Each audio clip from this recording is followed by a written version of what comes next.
तो आज से 2000 के नोट जमा करने और बदलने की प्रक्रिया शुरू हो गई है। नमस्कार, आप देख रहे हैं स्वदेश आर। मैं हूं आपके साथ प्रशांत पांडे और शुरुआत इसी खबर से करेंगे। आरबीआई ने 19 मई को 2000 के नोट को सर्कुलेशन से वापस लेने का ऐलान किया था और आज इसके बाद से देश भर के बैंकों में 2000 के नोट को बदलने की शुरुआत हो गई। लोग बैंकों में अपने नोट बदलने के लिए पहुंचते हुए नजर आए। आरबीआई ने 30 सितंबर तक 2000 के नोट बदलने या अकाउंट में जमा कराने को कहा है। हालांकि आरबीआई गवर्नर ने यह भी कहा है कि 30 सितंबर के बाद भी नोट लीगल टेंडर बने रहेंगे।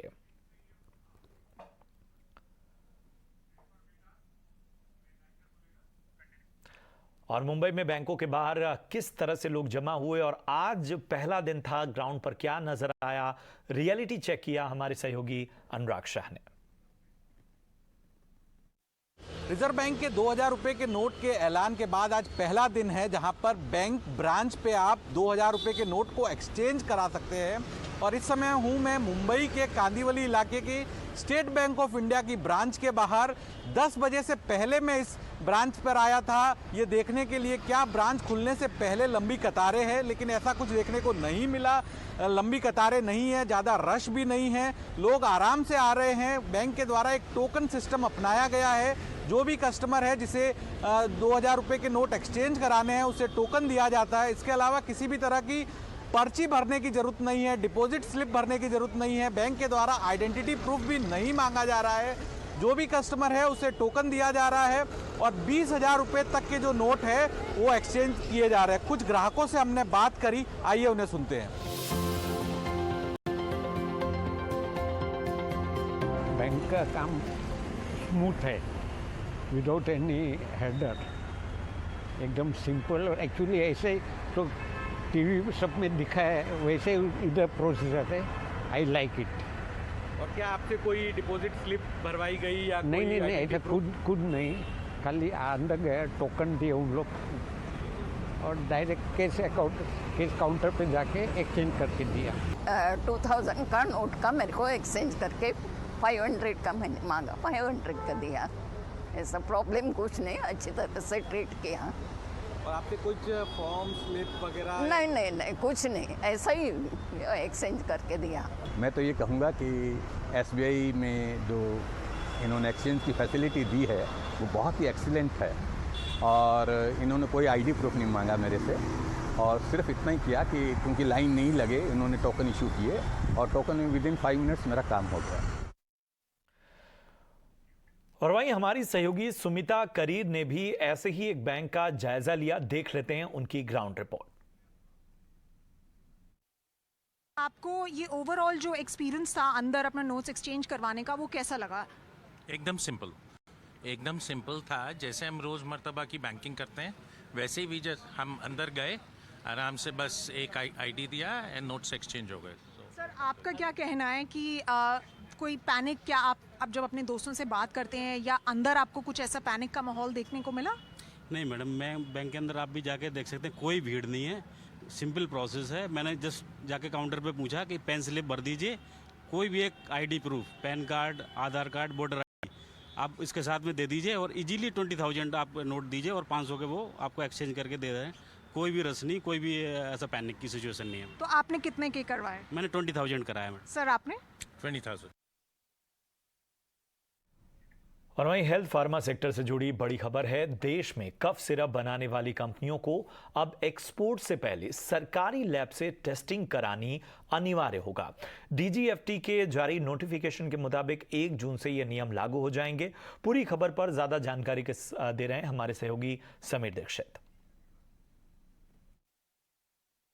भारत में खांसी के लिए जो सिरप बनते हैं, कफ सिरप बनते हैं, उनको लेकर के बड़ी खबर यह है कि सरकार ने आदेश जारी कर दिया कि 1 जून से जितने भी कफ सिरप भारत में बनते हैं और वो एक्सपोर्ट के लिए जो भेजे जा रहे हैं उनको गवर्नमेंट के स्पेसिफाइड लेबोरेटरी या टेस्टिंग सेंटर से टेस्ट कराना होगा, वहां से सर्टिफिकेट लेना होगा, उसके बाद ही वो एक्सपोर्ट कर पाएंगे। डीजीएफटी ने इस बाबत नोटिफिकेशन जारी कर दिया है। 1 जून से ये आदेश लागू हो जाएगा और ये आदेश के पीछे वजह यह है क्योंकि हाल ही में कुछ देशों में ऐसे मामले सामने आते हैं जिसमें भारत के कफ सिरप की क्वालिटी को लेकर के सवाल उठे थे। यही नहीं, ग्लोबली जिस तरीके से भारत के जो कफ सिरप है जो यहाँ भारत में बनते हैं उसको लेकर के जिस तरीके से चिंताएं या सवाल उठे, उसके बाद सरकार ने एहतियातन ये कदम उठाया है कि भले ही प्राइवेट कफ सिरप मैन्युफैक्चरर हो या जो भी प्लेयर हो, अगर वो अपने कफ सिरप को एक्सपोर्ट करना चाहता है तो उसको किसी भी गवर्नमेंट स्पेसिफाइड लेबोरेटरी से या टेस्टिंग सेंटर से अपने कफ सिरप को टेस्ट कराना होगा और उसके बाद ही अनुमति के बाद वो एक्सपोर्ट कर पाएगा। और इस नोटिफिकेशन में जो सीडीटीएल की जो अलग अलग लेबोरेटरीज हैं, मसलन मुंबई में, चंडीगढ़ में, कोलकाता में, ऐसे पूरी लिस्ट है, वहां पर ये टेस्टिंग अनिवार्य है। और सरकार को लगता है कि इस एक कदम से जो क्वालिटी पैरामीटर्स हैं वो मानक बनाए जा सकेंगे। यही नहीं, जो ग्लोबल पैरामीटर्स हैं उसके मुकाबले भी भारत अपने आप को बेहतर स्थिति में खड़ा रख पाएगा। तो कफ सिरप मैन्युफैक्चरर्स के लिए ये अहम और बड़ी खबर कि उनको अपने सिरप को अगर एक्सपोर्ट करना है तो ये मैंडेटरीली अनिवार्य रूप से गवर्नमेंट टेस्टिंग सेंटर पे उनको अपने कफ सिरप को टेस्ट कराना होगा, उसके बाद वो एक्सपोर्ट कर पाएंगे और ये आदेश 1 जून से लागू होगा। चले बढ़ते हैं आगे। प्रधानमंत्री नरेंद्र मोदी ने सिडनी के कुडोज बैंक एरिना में भारतीय मूल के 20,000 से ज्यादा लोगों के बीच संबोधन दिया। इस दौरान पीएम मोदी ने कहा कि भारत मदर ऑफ डेमोक्रेसी है और हमारे लिए पूरी दुनिया एक परिवार है। भारत ऑस्ट्रेलिया का रिश्ता भरोसे और सम्मान पर टिका हुआ है। पीएम मोदी ने कहा कि उन्होंने पिछले दौरे के वक्त 2014 में वादा किया था कि ऑस्ट्रेलिया को फिर से किसी भारतीय पीएम के लिए 28 साल का इंतजार नहीं करना पड़ेगा।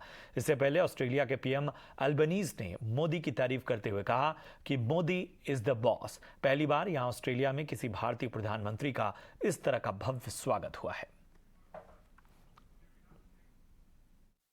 मैं जब 2014 में आया था तो आपसे एक वादा किया था। वादा ये था कि आपको फिर भारत के किसी प्रधानमंत्री का 28 साल तक इंतजार नहीं करना पड़ेगा। और कल ही भाई समीर पांडे पैरामाटा के लॉर्ड मेयर चुने गए हैं। मैं सबका अभिनंदन करता हूं, बहुत बहुत बधाई देता हूं। साथियों, आज जब पैरामाटा में यह सब हो रहा है तभी ये जानकारी भी आई है कि पश्चिमी ऑस्ट्रेलिया के पर्थ शहर में भारतीय सैनिक नयन सिंह सैलानी के नाम पर सैलानी एवेन्यू बनाया गया है। भारत ऑस्ट्रेलिया के संबंध 3D पर आधारित है। डेमोक्रेसी, डायस्पोरा और दोस्ती।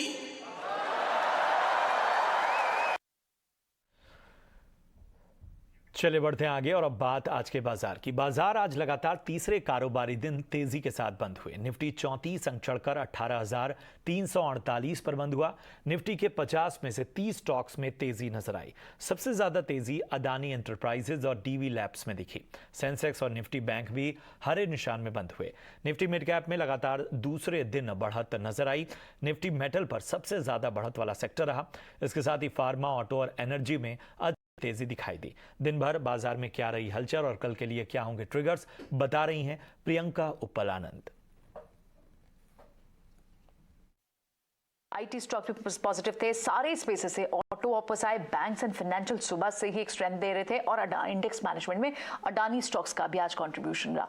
लेकिन दोपहर को 2:30 बजे और 2:45 के करीब जाते आते टुवर्ड्स द क्लोज हमने थोड़ी सी बाजार में प्रॉफिट बुकिंग देखी। आईटी स्टॉक्स अपने हाई से गिरे और इनफैक्ट बैंक स्टॉक्स भी थोड़ा स्लिप हुए और फ्लैट टू पॉजिटिव का हम काज करते हुए निफ्टी बंद हुआ और flat to negative bank Nifty close हुआ।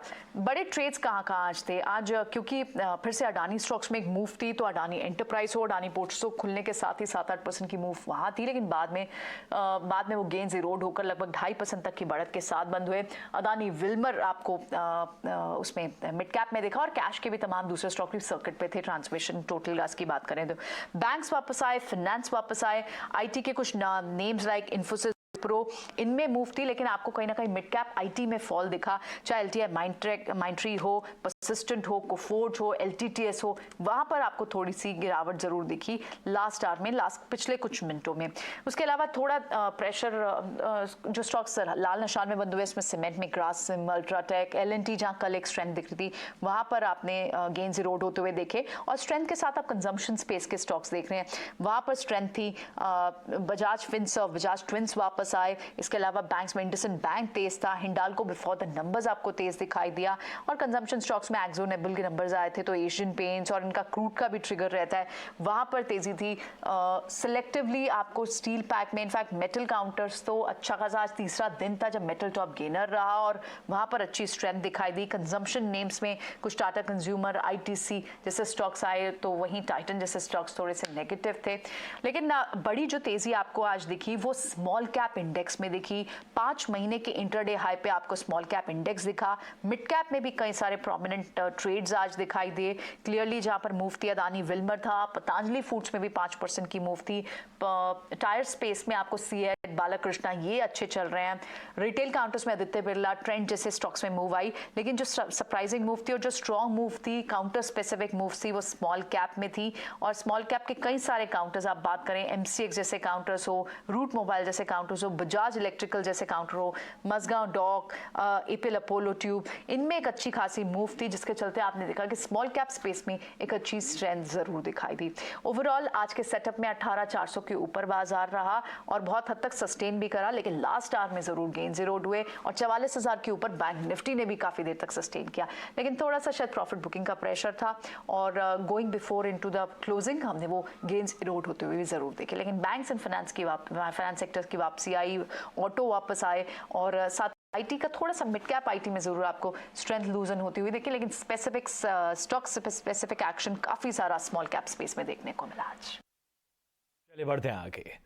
पिछले दिनों 3 दिनों से अदानी ग्रुप के शेयरों में तूफानी तेजी जारी है। हालांकि 23 जनवरी के स्तर से शेयर अब भी काफी नीचे है। अदानी के शेयरों में क्या रणनीति रखनी चाहिए? अदानी ग्रुप पर दमदार रिसर्च लेकर हाजिर हैं शरद दुबे। जी बिल्कुल, अदानी ग्रुप जो है फोकस में रहने वाले है। पिछले 3 सेशन में जो है लगभग 1.8 लाख करोड़ का से ज़्यादा का मार्केट कैपिटलाइजेशन ऐड हुआ है एंड ऑफ कोर्स इसमें बल्क में जो है 75,000 करोड़ का एडिशन आया है अदानी एंटरप्राइजेस से। इसके अलावा जो है अगर प्री हिंडनबर्ग के जो रिपोर्ट के लेवल्स की बात करें तो वहाँ से कितना दूर है स्टॉक प्राइसेस, और ऑफ कोर्स अदानी टोटल और अदानी ट्रांसमिशन में जो है दूरी अभी भी बनी हुई है लगभग 200 से 400% तक, पर बाकी सब स्टॉक्स की जो दूरी है वो अब कम हो चुकी है। Adani enterprises, ACC, Ambuja cement, Adani Wilmer जैसे स्टॉक्स जो है लगभग 12 से लेकर 29% तक के गैप में चल रहे हैं अपने मार्च के हाई से। लेकिन याद रखिएगा सुप्रीम कोर्ट की जो कमेटी की रिपोर्ट थी वहाँ से एक क्लीन चिट आ गया था रेगुलेटरी प्रैक्टिसेस को लेके अदानी ग्रुप के लिए, और हाल ही में जो है आप कह सकते हैं कि सेबी जो है लेंस बढ़ा दिए हैं एफपीआईज पे जो शॉर्ट सेलिंग कर रही थी स्टॉक को लेके। ऑफ कोर्स फंड रेज पे भी फोकस रहेगा। 21,000 करोड़ का जो है ग्रुप का फंड रेज अप्रूवल हो गया और कल जो है अदानी ग्रीन एनर्जी का भी फंड रेज अप्रूवल हो सकता है बोर्ड मीटिंग में, तो उस पर ज़रूर फोकस रखिएगा। लेकिन कुछ अहम ट्रिगर्स भी हैं ग्रुप के लिए ओवरऑल। सबसे पहले एनालिस्ट का मानना है कि अभी भी जो वैल्यूएशंस हैं वो डिस्ट्रेस लेवल्स पे है और इंटरनल फैक्टर्स इम्पैक्ट कंपनी को नहीं किए हैं, और आगे जाते हुए जो है एक्सटर्नल कंसर्न्स भी अब कम हो गए हैं सेबी की कमेटी की रिपोर्ट के बाद। इन्वेस्टर कंसर्न्स भी पिछले 2 क्वार्टर से एड्रेस में, और दूसरे साइड अगर इंस्टीट्यूशनल इन्वेस्टर्स के बारे में बात करें तो वो भी अपनी स्टेक अब आगे जाते हुए बढ़ा सकते हैं। ओवरऑल जो डेट रिडक्शन प्लान स्टार्टेड है, और इम्पॉर्टेंट बात ये भी है कि कंपनी जो अपनी ग्रोथ कैपिटल जो है अपनी कोर बिजनेस पे फॉलो करने वाली है। और वहीं अदानी ग्रुप शेयरों में GQG ग्रुप ने हिस्सा बढ़ाया है। खबर पर ज्यादा जानकारी दे रहे हैं हमारे सहयोगी अजय शर्मा। ये बहुत अच्छी और बहुत ही इंटरेस्टिंग खबर है शेयर होल्डर्स के लिए, पूरे अदानी ग्रुप शेयर होल्डर्स के लिए, क्योंकि वो काफ़ी अनसर्टेनिटी देख चुके हैं पास्ट में, क्योंकि इतना बड़ा इन्वेस्टर जिसने जो जब चरम पे थी अनसर्टिनिटी, उस समय 1.8 बिलियन डॉलर की बेट ली थी 4 कंपनीज में। इस बड़ी रैली में अब हमारे सोर्सेज हमें बता रहे हैं कि पिछले कुछ दिनों में राजीव जैन GQG पार्टनर्स उन्होंने भी बाजार से अपने स्टेक बढ़ाए। करीब 250 to 200 मिलियन डॉलर्स के फ्रेश परचेजेस उन्होंने अदानी ग्रुप स्टॉक्स में पिछले कुछ दिनों में किए हैं। इनफैक्ट हमारे सोर्सेज हमें ये भी बता रहे हैं कि सिर्फ यही नहीं, वो जो अभी हाल ही में अदानी ग्रुप ने चेंजेस को बताया था कि अपनी कई कंपनियों में वो QIP और इक्विटी रिलेटेड ऑफरिंग्स डालना चाहते हैं और करीब 21,000 करोड़ रुपए की ऑफरिंग्स उन्होंने लाइनअप की हुई हैं। हमारे सोर्सेज बता रहे हैं कि राजीव जैन उन ऑफरिंग्स में भी पार्टिसिपेट करना चाहते हैं, तो वो काफ़ी मीनिंगफुली अपना बेट अदानी ग्रुप स्टॉक के ऊपर बढ़ाना चाहते हैं। तो पहले उन्होंने एक डिप्रेस्ड वैल्यूएशन पे स्टॉक लिए, फिर उन्होंने ओपन मार्केट परचेजेस किए और अब जो QIP वगैरह के ऑफरिंग्स आएंगी उसमें भी पार्टिसिपेट करना चाहते हैं। ये क्लियरली दिखाई देता है कि इतना बड़ा दिग्गज इन्वेस्टर एक इतनी बड़ी बेट इस ग्रुप पे ले रहा है। उन्होंने पिछली बार जब हमने उनसे बात की थी 18 ऑफ स्वदेश पे, राजीव जैन ने हमें बताया था कि ये one of the best infrastructure assets हैं कंट्री में, इसलिए अच्छे वैल्यूएशन में मिल रहे हैं तो ये पार्टिसिपेट करना चाहते हैं। तो ये काफ़ी इंटरेस्टिंग खबर हमारे सोर्सेज हमें बता रहे हैं कि ये बाजार में चल रहा है। इंस्टीट्यूशनल सेल्स और बैंकर्स से राजीव जैन ने बातचीत करनी शुरू कर दी है, ओपन मार्केट परचेजेस के अलावा भी पार्टिसिपेट करने की। तो ये देखने वाली बात है कि आगे आने वाले दिनों में किस तरह से ये सब चीज़ें पैन आउट होती हैं। चलिए बढ़ते हैं आगे। पिछले कुछ हफ्तों से MFI सेगमेंट में बेहतर प्रदर्शन करने वाले शेयर स्पंदना स्फूर्ति में बड़ी ब्लॉक डील दिख सकती है। अगले कुछ महीनों में ब्लॉक डील की संभावना है। इस पर ज्यादा जानकारी दे रहे हैं हमारे सहयोगी अजय शर्मा। देखिए, हमारे सोर्सेज हमें बता रहे हैं कि स्पंदना स्फूर्ति फाइनेंशियल सर्विसेज जो MFI कंपनी है उसमें एक बड़ा ब्लॉक आ सकता है, एक ब्लॉक डील हो सकती है। आपको याद होगा कि स्पंदना स्फूर्ति की जो फॉर्मर MD हैं और वो फाउंडर भी थी पद्मजा रेड्डी, वो अभी भी इस कंपनी में 14.5% स्टेक होल्ड करती हैं। उसकी वैल्यू है करीब करीब 700 करोड़ रुपए और हमारे सोर्सेज हमें बता रहे हैं कि ये ब्लॉक डील बाजार में आ सकता है। उन्होंने ICICI सिक्योरिटीज़ को बैंकर नियुक्त किया है, इंस्टीट्यूशनल इंटरेस्ट काफ़ी हाई है। इनफैक्ट हमें ये भी बताया जा रहा है कि बहुत सारे इंस्टीट्यूशन ने बोला है कि पूरा ब्लॉक आप हमें दे दीजिए एक ही बार में, जबकि पद्मजा रेड्डी की राय ये है कि वो अपनी एक नई कंपनी बना रही है, कीर्तना फाइनेंशियल, जो एक विमेन सेंट्रिक NBFC होगी।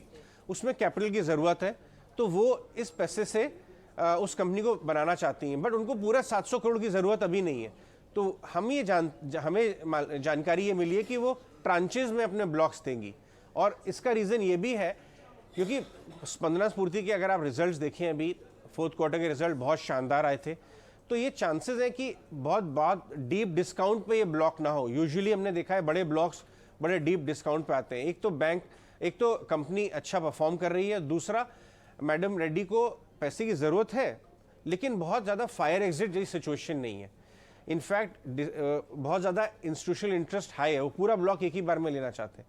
तो ICICI सिक्योरिटीज़ अभी उन्होंने मार्केट में बड़े फंड से बातचीत करना शुरू की है, रिस्पांस बहुत अच्छा आया है, लेकिन कुछ ब्लॉक डील्स होंगी इसके अंदर और इस स्टॉक के ऊपर आप नज़र रखिए। हमने जो है पद्मा जी से रीच आउट करने की कोशिश की, मेल्स किए, मैसेजेस किए, लेकिन कुछ रिस्पांस नहीं मिला हमें। इनफैक्ट हमने करंट मैनेजमेंट से ही बातचीत की। केदारा कैपिटल सबसे लार्जेस्ट शेयर होल्डर है वहाँ पे और नए मैनेजमेंट आ चुके हैं।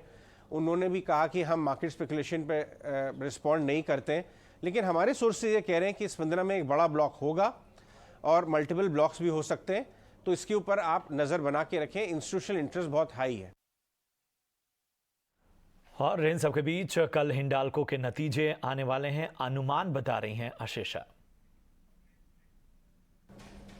जी हाँ, हिंडाल्को के नतीजों की बातचीत करें तो हायर रियलाइजेशंस और लो कॉस्ट ऑफ प्रोडक्शन के चलते सीक्वेंशियल बेसिस पर अच्छे नतीजे एक्सपेक्टेड है। रेवेन्यूज़ फ्लैट रह सकते हैं, वॉल्यूम्स में डिक्लाइन देखने को मिला था जिसके चलते रेवेन्यूज़ फ्लैट रहेंगे, लेकिन मार्जिन्स में करीब 400 बेसिस पॉइंट्स का एक्सपेंशन एक्सपेक्टेड है इस क्वार्टर में। मार्जिन्स 10.9% पे आ सकते हैं और एल्यूमिनियम प्राइसेस में 3% का अपमूव देखने को मिला था सीक्वेंशियल बेसिस में, जिसके चलते रियलाइजेशंस बढ़ सकते हैं। कॉस्ट ऑफ प्रोडक्शन मीनवाइल में 5% का डिक्लाइन देखने को मिला, जिसके चलते मार्जिन्स में एक्सपेंशन एक्सपेक्टेड है इस क्वार्टर में। सेगमेंट वाइज परफॉर्मेंस की बात करें तो कॉपर एबिटा पर टन फ्लैट रह सकता है, लेकिन एल्यूमिनियम एबिटा पर टन में करीब 35% का इंक्रीज एक्सपेक्टेड है सीक्वेंशियल बेसिस पर।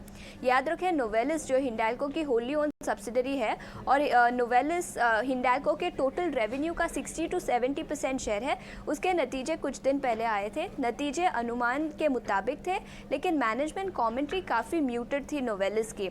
ऑल इन ऑल हिंडाल्को से इस क्वार्टर में decent set of numbers expected है। रेवेन्यूज फ्लैट रह सकते हैं, लेकिन मार्जिन में एक्सपेंशन देखने को मिलेगा हायर रियलाइजेशंस और लोअर कॉस्ट ऑफ प्रोडक्शन के चलते। और इधर सोने चांदी में आज भारी गिरावट दिख रही है। क्या है इस नरमी की वजह, बता रहे हैं विश्वमोहन। देखिए कमोडिटी मार्केट में आज पूरा जो एक्शन है वो गोल्ड और सिल्वर पर ही है।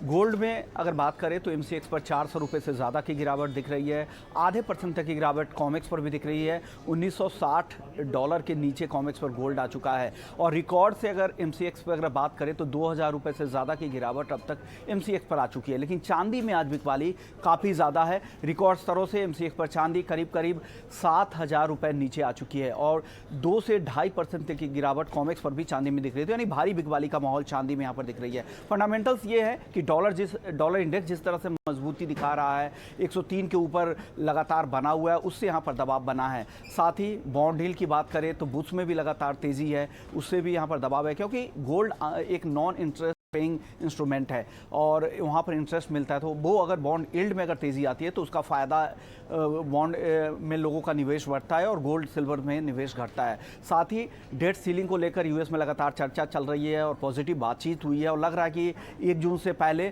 कुछ उस पर नतीजा निकल जाए और डेट सीलिंग बढ़ाने पर फैसला हो जाए। तो वो जो अनसर्टेनिटी है वो भी कम हो रही है, उसका भी यहाँ पर दबाव है गोल्ड सिल्वर पर। एक और दबाव ये है कि अब जो ट्रेडर्स का जो नया सर्वे आया है उसमें ये कहा जा रहा है कि 30% से अब ज़्यादा संभावनाएं बन रही है कि जून की बैठक में फेड 4.5% ब्याज दरें बढ़ा सकता है। तो ये सारे फैक्टर्स क्रूड गोल्ड और सिल्वर पर दबाव बना रहे हैं और आज के सत्र में काफ़ी गिरावट दिख रही है। लेकिन कल फेड की जो पिछली बैठक थी उसके मिनट्स आने वाले हैं, वहाँ से किस तरह के संकेत मिलते हैं उसके बाद बाजार एक और डिसाइसिव मूव ले सकता है।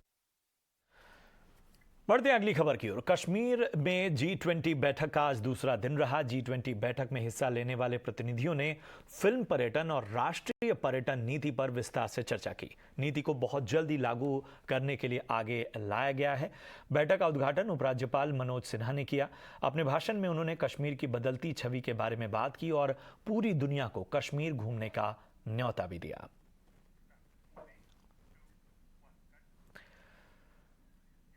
और वहीं G20 शेरपा अमिताभ कांत ने खास बातचीत में कहा कि बैठक में फिल्म पर्यटन पर काफ़ी चर्चा हुई है। बैठक में शामिल प्रतिनिधियों को कश्मीर की कला और संस्कृति से अवगत कराया गया। श्रीनगर के SKICC में G20 की बैठक लगातार जारी है। आज सेशन या दूसरा दिन था और मेरे साथ बातचीत के लिए G20 के शेरपा मिस्टर अमिताभ कांत जी मौजूद है। इनक्रेडिबल इंडिया की कैंपेन हो या फिर दूसरे मामला हो, आप हमेशा आगे रहते हैं। G20 एक बड़ा इवेंट के तौर पर इसको सामने लाने में भी आपका हाथ है, जैसे आपने बताया। तो आज का जो सेशन है जो G20 मीटिंग का, तो क्या कंक्लूजन्स निकल के सामने आए एंड गोल पोस्ट क्या था सेशन सेकंड का? देखिए, आज तो हमारा जो टूरिज़्म का रोड मैप था वो यहाँ अप्रूव हुआ। वो मिनिस्ट्रियल समिट में आगे चर्चा होगा। वो सस्टेनेबल ग्रीन टूरिज़्म पर डिस्कशन था, कैसे टूरिज़्म और जॉब्स क्रिएट करेगा, इसका मल्टीप्लायर इम्पैक्ट क्या होगा, ये सब चर्चा हुई और बड़ी अच्छी चर्चा रही है। कल एक साइड इवेंट था कि फिल्म टूरिज़्म कैसे फिल्म शूटिंग को प्रमोट करें, और वो भी बहुत अच्छी चर्चा रही, बहुत अच्छा डिस्कशन रहा कल, और वो भी बड़ी सक्सेसफुल रही। उसके अलावा कल कल्चरल प्रोग्राम था, आज कल्चरल प्रोग्राम है। यहाँ कश्मीर का क्विजीन प्रमोट करने का अवसर मिला। बहुत ज़्यादा डेलीगेट्स आए हैं यहाँ सारे देशों से, केवल चाइना से एक डेलीगेट नहीं आया, बाकी सब जगह से आए, और सब ने मिल के काम किया है और देश को और ख़ासकर कश्मीर को प्रमोट करने का, मार्केट करने का एक अवसर मिला है। साथ में हमने देखा कि क्राफ्ट बाज़ार भी लगा हुआ था। डेलीगेट्स का क्या रिस्पांस था मीटिंग्स में जब उन्होंने ये क्राफ्ट बाज़ार देखा, कश्मीर के आर्ट एंड कल्चर को उन्होंने देखा? बहुत ही बढ़िया क्राफ्ट बाज़ार था। ये हैंडलूम और हैंडीक्राफ्ट का बहुत ही शानदार एक डिस्प्ले था और बहुत ही अच्छा लगा देख के। सबने बहुत एंजॉय किया, बहुत लोगों ने कुछ खरीदा है और कश्मीर में का क्या रिच क्राफ्ट है वो देखने का एक अवसर मिला। और चलिए इसी के साथ इस बुलेटिन में इतना ही। दीजिए इजाजत। आप देखते रहिए ET नाउ स्वदेश। नमस्कार।